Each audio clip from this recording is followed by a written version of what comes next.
সেলুলয়েডের পর্দা থেকে সংসদে জনপ্রতিনিধির ভূমিকায় এবারও এক ঝাঁক তারকা।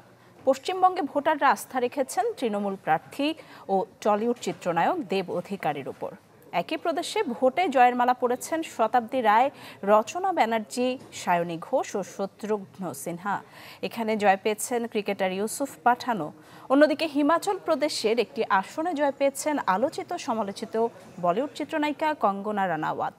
এছাড়া হেমা মালিনী, অরুণ গোভাল, মনোজ তিওয়ারির মতো তারকারাও জয় পেলেও আমেথিতে হেরেছেন স্মৃতি ইরানি। রাজনীতি মানে ইমেজের খেলা, ইমেজের বাজিমাত।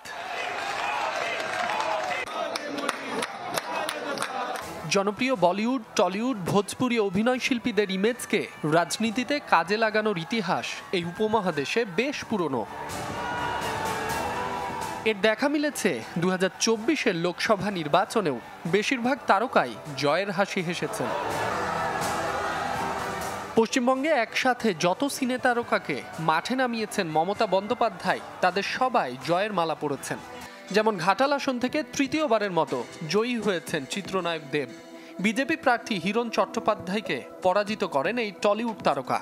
আর দিদি নাম্বার ওয়ানের উপস্থাপক রচনা বন্দ্যোপাধ্যায় প্রথমবার রাজনীতির ময়দানে পা রেখেই করেছেন বাজিমাত। হুগলিতে লকেট চট্টোপাধ্যায়কে পরাজিত করেছেন তিনি। যাদবপুর আসন থেকে বিপুল ভোটে জয়ী হয়েছেন তৃণমূল প্রার্থী চিত্রনায়িকা সায়নী ঘোষ। জিতেছেন একসময় জনপ্রিয় অভিনেত্রী শতাব্দী রায়ও।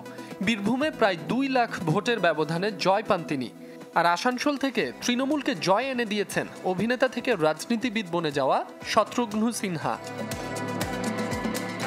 পশ্চিমবঙ্গে মমতা ব্যবহার করেছেন ক্রিকেটারের জনপ্রিয় ইমেজও।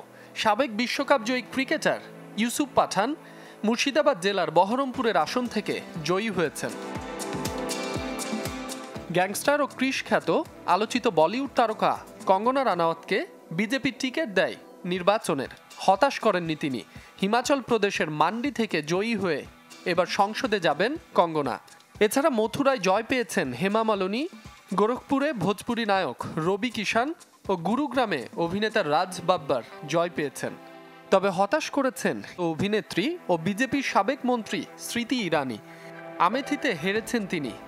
তবে মিরাট আসনে জয় পেয়েছেন রামায়ণ চরিত্রে অভিনয় করা অরুণ গোভিল। মাসুম রাব্বি, চ্যানেল 24।